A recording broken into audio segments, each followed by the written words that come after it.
ब्रह्मा जी को लगा ये परब्रह्म है, ये परमात्मा है, हो ही नहीं सकता। ये जरूर कोई भैलूपिया है, हम देवताओं को पागल बना रहा है भगवान बन करके, और मैं इसकी परीक्षा लूंगा। बंधुओं, प्रेम में सब जाहिर है, लेकिन ब्रह्मा को संशय हुआ और ब्रह्मा ने आकर के अवकाश देखा। ठाकुर जी कहीं और थे, ग्वाल बाल कहीं और थे, ग्वाल बालों को हरण करके ब्रह्मा जी ले गए। भगवान ने जब देखा कि ग्वाल बाल नहीं है तो पहले ठाकुर जी रोए, कहां चले गए सब। उसके बाद ठाकुर जी ने अपने अंदर से ही ग्वाल बाल प्रकट कर लिए और 1 वर्ष तक भगवान ही ग्वाल बालों के रूप में विचरण करते रहे। 1 वर्ष बाद ब्रह्मा जी देखने आए, देखूं तो सही भैलूपिया कृष्ण क्या कर रहा है। तो जितने ग्वाल बाल ऊपर ब्रह्मलोक में थे वो सब नीचे भी थे। ब्रह्मा जी समझ गए, बोले ओहो ये तो अपराध कर दिया मैंने, अब भगवान से मुझको क्षमा मांगनी चाहिए।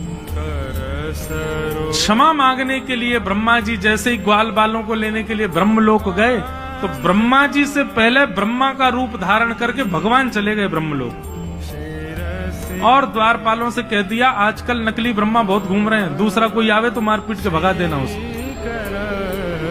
हमसे आज्ञा लेने की भी आवश्यकता नहीं है, सीधे प्रहार कर देना। असली ब्रह्मा जब पहुंचे द्वारपाल सीधे भागे पीछे उनके डंडा लेके, वो नकली ब्रह्मा भागे यहां से। ब्रह्मा जी बोले अरे मैं ही ब्रह्मा हूं, तुम जानते नहीं हो किसके पीछे भाग रहे हो? तुम चतुरानन हूं मैं। बोले तुम चतुरानन नहीं हो, तुम ब्रह्मा नहीं हो, ब्रह्मा तो भीतर बैठे। ब्रह्मा जी बोले भीतर बैठे मतलब? बोले हाँ अभी अभी आए थे, उन्होंने हमको बताया भैलूपिया घूम रहे हैं, तुम भैलूपिया हो। ब्रह्मा जी ने अंत में स्वीकार कर लिया कि हाँ मैं नकली हूं, पर मुझे असली का दर्शन करा दो, मैं उनके दर्शन करने आया हूं। जैसे ही ठाकुर जी के सन्मुख लेकर के ब्रह्मा को गए, ब्रह्मा के रूप में सबको दिख रहे थे भगवान, लेकिन स्वयं ब्रह्मा को ठाकुर जी साक्षात चतुर्भुज नारायण के रूप में दिखाई दे रहे थे ब्रह्मलोक में। ब्रह्मा जी ने जाकर के कान पकड़े, ठाकुर जी साक्षात चतुर्भुज नारायण के रूप में दिखाई दे रहे थे ब्रह्मलोक में। ब्रह्मा जी ने जाकर के कान पकड़े, क्षमा कर दो भगवान, मुझसे गलती हो गई, अपराध हो गया। और ब्रह्मा जी ने यहां स्तुति गाई,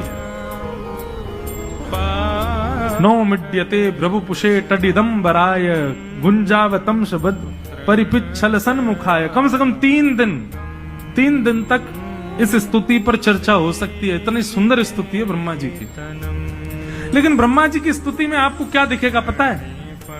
प्रेम से बात शुरू करेंगे, चतुराई पे जाके खत्म करेंगे।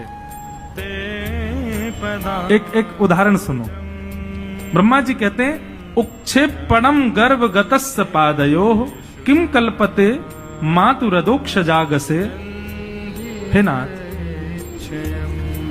एक बात बताइए, क्या गर्भ में बैठा बालक जब लात मारता है तो मां उससे नाराज हो जाती है? गर्भस्थ माता के गर्भ का बालक कभी अंदर कुछ किलोल करे, कभी हाथ पांव चलावे, तो क्या उसकी मैया उससे नाराज होती है? भगवान बोले नहीं, कभी नहीं होती। तो बोले नाथ, ये पूरा ब्रह्मांड आपके गर्भ में है और इस ब्रह्मांड का हर व्यक्ति आपका बालक है और मैं ब्रह्मा भी आपके गर्भ में ही हूं। यदि मुझसे थोड़ा सा अपराध हो गया तो आप मुझसे नाराज क्यों हो गए? चतुराई देखी, इसीलिए तो वो चतुरानन है। ब्रह्मा जी की वाणी सुनकर के भगवान बोले तुम्हारी शब्दावलियों में चतुराई बहुत है ब्रह्मा, लेकिन मैं तुमको क्षमा नहीं करूंगा। और भगवान ने ब्रह्मा जी को क्षमा किया ही नहीं, चले गए। ब्रह्मा जी रोते रहे।